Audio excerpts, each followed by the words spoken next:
DC Nation? Welcome back to another video. And guys, if you like the video, give a big thumbs up. If you're new to the channel, make sure you subscribe because I always great just house content every day that you don't want to miss. There, guys, new episode of Supergirl. It's titled Bodyguard, and pretty much all that happens. A quick, simple recap is Andrea. She's having the whole Obsidian Platinum thing going on with VR and stuff. And one of the people that got hurt by VR in the past, actually his wife, because he died. His wife goes after Andrea and tries to kill her, so Supergirl becomes the bodyguard of Andrea and saves her. And there's some other stuff that goes on, like Luthor and Lena, some Alex stuff, like subplot with that, which that was actually kind of interesting, but that's pretty much what happens. So it's not as big of an episode like the 100th episode or the 2-part episode like Gwen and stuff. But before I go into what I really thought about the episode, let me tell you, what's with all these breaks? Like, seriously. What was the point of a break between a week break between this episode and the 100th episode? Like, last Sunday I was like, alright, gonna tune in, watch Supergirl. I'm actually kind of hyped because the last episode was great. And I look, I'm like, oh, next week? Why? I'm like, why? Like, guys, in the comment section below, tell me why they took that week break. Because I get, like, before with the whole, like, back from the future break, because there's a Super Bowl and the Oscars. I get that. But with this, what was the whole point? Where they just like, you know what? We're just gonna take a break. And guys, like the recent announcement with like the actor of Supergirl, Melissa, like she got pregnant with like the guy who plays Mon-El, which is actually kind of funny. But she got pregnant, so they like reduced the episode count this season to like 20 episodes instead of like 22. So technically after this episode, we only have 6 episodes left. And with how the story's going, and with all these breaks and stuff, I'm like, stop it. It's like ruining the momentum, alright? Like, I like the storyline. Well, I was liking the storyline. Like, this episode kind of was like, I'm kind of mixed on it. But when they take these breaks, and the season gets reduced, and we're not that far into the storyline because, like, oh, we have to have all these guest stars, it just kind of throws it off, alright? Because with, like, Flash, Black Lightning's the best at this. Like, Black Lightning, 16 episodes this season. Short season compared to all the other Arrowverse seasons, and it goes at a brisk pace. Like it really doesn't have filler at all. Like in that show, each episode is important. Whereas with Supergirl, I feel like some episodes are super important, but some episodes are just like kind of filler. Like there's not that much going on. Like I'm guessing next episode, like Nia, Dreamer, it's like a Dreamer episode, which I'm not as excited for. Like I'll check it out. It may be really good, but with only 6 episodes left, is that really a priority when we're barely into the Leviathan stuff? Which, speaking of Leviathan, I'm not feeling them as villains at all. Like guys, Lex Luthor in this episode is great, alright? When he's talking to Andrea, talking to the one girl who actually works with Leviathan, he's telling Lena, all those scenes. He's just very manipulative. He's like, hey, I've changed, which he actually has. Like before, he was like, oh, I was so obsessed with Superman, but I should be obsessed with something different and going after a different goal than trying to destroy Superman. Which I like that. And guys, John Cryer, again, kills it. But with Leviathan, what have we really saw? Like, actually. Like, before we actually on the show, Leviathan in the comics, I don't like them, alright? I don't. Like, the Leviathan they're talking about in the show, like, they're not talking about the one from the Batman. Nah, with Talia al Ghul, that's a different story. They're talking about the one in the Superman comics right now. And guys, that comic was not good. And how they handled it, who Leviathan was, the whole mystery, it just wasn't good. And it looks like they're doing a different approach on this show, but so far, I'm not sold at all, alright? Like, I know in the Arrowverse, there's been times where, like, oh, some villains, they, like, kind of sucked in the comics, but they're great on the TV show. Well, this isn't really the case. I may be, like, totally wrong soon. Like, it may happen that, oh, Leviathan gets revealed, it's an awesome reveal, like, different characters, the organization, it's really cool villains. But so far, we're 14 episodes into the season, and we barely know that much about Leviathan. All we know is, yeah, they're super big villains, and they're controlling everything. Lex Luthor has to stop them, or the future will go wrong.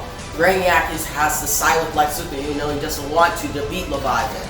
I get that, they're big villains, but I need to see more of them than be told that they're big villains. You guys feel me? Like, I just don't really like them as much yet. Like, I may like them a couple episodes down the road, but with the season being reduced, I barely doubt it. But guys, let's get to how Brainiac is in this episode. Brainiac in this episode, he's actually good. That was one part I actually really liked. Like, yeah, I've been kind of negative about this episode so far. I get that. You're probably in the comment section right now being like, hey, I like the vibe, I like this stuff. Well, that's your opinion. But for my opinion, I like it. But I really like Brainiac in this episode. Brainiac 5. Brainiac. But he actually talks to one of the older Brainiacs from like the mid-season premiere, which I really like that. And he starts to say, hey, should I actually be working with Lex Luthor? Am I costing too much to actually beat this like organization named Leviathan? I like that, and the actor does a good job. And again, Lex Luthor is great. And then one little part that stuck out to me in this episode is actually my favorite thing was Martian Manhunter. I really loved him in this episode. Because, like, one thing they showed a lot in this episode was he was actually hit by the fire. Like, they go against the one girl who can, like, take powers in a way and, like, can go through light. But in one scene, fire breaks out and he gets knocked out. And you start to see, hey, that's his weakness. Like, they don't really show that much in the show. It's like a tiny thing in the episode, but sticks out to me, because that's like a comic fan, knowing about Martian Manhunter's weakness, and even the scene in this episode where he takes, like, the people in the elevator and goes through the roof, and he's flying with it, that was just really cool. It was actually my favorite scene in the episode. So, seeing how they're doing Martian Manhunter so well, I like that. That's cool. Now, back to Brainiac 5. I like his character arc, I like what's going on, but one thing that's kind of irritating me is, in the mid-season premiere, we saw Brainiac 5, he like turned green, he looked comics accurate, and it was really cool, right? Like, that really got me back in the show, just like Lex Luthor did. But, ever since then, we just see him like, oh, not even have that green skin, not have that comic accurate look. Which I get budget, I get that stuff. But at least throw us a bone. Throw the audience a bone and show it a little bit, because I really want to see that. That got me so hyped. I'm like, finally, they're gonna Brainiac 5 look like his comic counterpart for like the whole show, or at least a couple episodes. But ever since that episode, he's just been regular Brainiac 5. That's it. Now, in terms of like Andrea, she's okay. Like, there's some interesting stuff with her by the end of the episode that I'm actually intrigued for in the next episode. But she's not the best character. Like, she can be a little better. And this whole VR thing, it's kind of like, I haven't been a big fan of it this season. I like the whole other storylines, not really VR.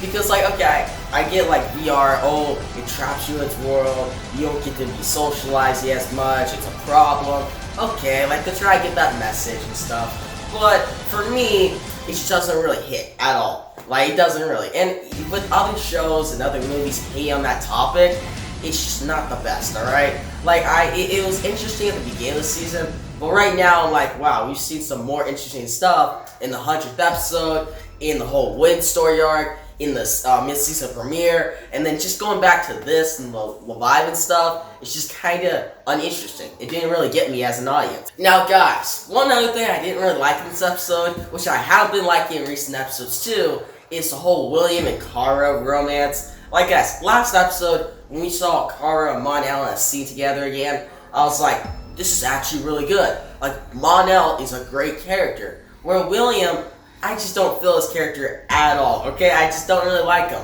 Like, yeah, he has a couple good jokes, and he can have some good scenes with Kara, but by the end of the episode, they're getting together. I'm like, no, don't do that. They don't really, like, connect at all. I don't really see it. Like, I did like the scene where Supergirl and him are talking. That's good. I like that. But when it's Kara and William, even though Kara and Supergirl are the same character, it just doesn't match when they're doing, like, a romance. Like, I like when Supergirl and Mon-El were together. They're way better. Where this, it just feels like forced, and it's kind of like, I don't care about it at all. And I hope they don't push it too much on the show, like, oh, it's a big plot line. I hope it's just kind of to the side, or they just stop it entirely. But guys, let's get into the whole Lena and Lex Luthor arc, which is more Lena, with her doing the whole kind of mind control thing, like switching up people from being like in the prison, from being like super aggressive to calm, which that was kind of interesting, how she's trying to like make the world better. Which on one hand, Lex Luthor did say, hey, you're kind of going on the wrong path, like I used to do. Because Lena, pretty much she says, oh yeah, Supergirl, which actually happened in the last episode, said she doesn't really care, like she's not supporting me. If I support her, yeah, she'll be on my side, but she doesn't support what I'm doing right now. And Lex Luthor's like, hey, I'll be on your side, but make sure you don't focus too much on her, because that was my downfall. Lex Luthor tells her, hey, I used to be obsessed with Superman. and I failed. But now that I'm not obsessed with him, I'm actually succeed. So you should do the same thing. And Lena is teaming up with Lex Luthor. It's very good, and I like that story arc. It's working very well for the series. I'm looking forward to when they have Supergirl and Lena going against each other. That should be really good, and I hope it happens at the end of the season, or at least next season, alright? So I really want to see that. I want to see Lena get in like a Lex suit, be powerful, and fight off Supergirl. That'd be a cool fight, and bring like that whole relationship that we've been watching for the past like 3 seasons to its like breaking point. Like technically, yeah, you could say, oh, it happened this season. But no, that was more like, oh, their friendship. Let's get to actually a villain and hero thing. That'd be really cool. But guys, overall, this episode was way weaker than the last episode. Like, last episode was one of the best episodes in like the whole series. It was a really great episode. It was the 100th episode, so I expected that. But with this episode, I thought it was gonna be a little better, alright? I know we were going into like the past storylines that are a little uninteresting, but Supergirl post-crisis has been really good.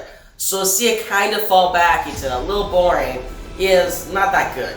But it's still not a bad episode. I still kind of recommend it. Like, go check it out for yourself. Like, I'm overall going to give it a 7 out of 10. It's decent. It's not the greatest episode. There's some interesting stuff. But there's also, like, some parts that I was just, like, bored, alright? Like, the whole Leviathan thing, and even the VR thing, I was just like, I don't care about it. Oh, and one thing I forgot to mention. Alex. Now, Alex actually had to see in this episode with Martian Manhunter where she's like, I'm used to being the lead, I'm a leader and stuff, and I'm not like Supergirl. Now, speaking of that, in upcoming episode, which I just found out, is that pretty much it's called Alice in Wonderland or something like that, and Alice goes into VR and she kind of comes like Supergirl in a way. Which, that could be pretty cool. But then again, it's kind of like the Dreamer episode where it kind of feels more filler and fan service than actually like driving the plot forward. Now guys, the end of this episode we saw Lex Luthor finally making a deal and pushing that plot forward, but it was kind of just like a tease. It's kind of like something I would expect from like a mid-season premiere, not a 14th episode in a 20-episode season. So yeah guys, we'll see how this story goes. It could go in an awesome direction that just blows my mind, and I'm like, man, this really got good. Or they could just stall for a little bit and wait till next season to wrap it all up because of the whole like the Supergirl actor, her getting like pregnant and stuff, which I think that should prevent it, right? Like I guess she has to take her time and stuff, but I hope they get like some episodes for her next season and get the story going, alright? Because it's been a great show recently, and I don't want it to slide back into, it's okay, I'll watch it when I get to it, not like, oh, I'm really intrigued, I want to jump on board into the episode. But yeah guys, that was my review of it. In the comment section below, tell me what you thought about this episode. Did you love it? Did you hate it? Did you think it was just like decent like me? Like you expecting a lot more, but it was still watchable. And guys, if you liked the video, give a big thumbs up. And if you haven't yet, bro, subscribe to my channel because I do great discounts content every day that you don't want to miss. And yeah guys, that's the video, and peace out.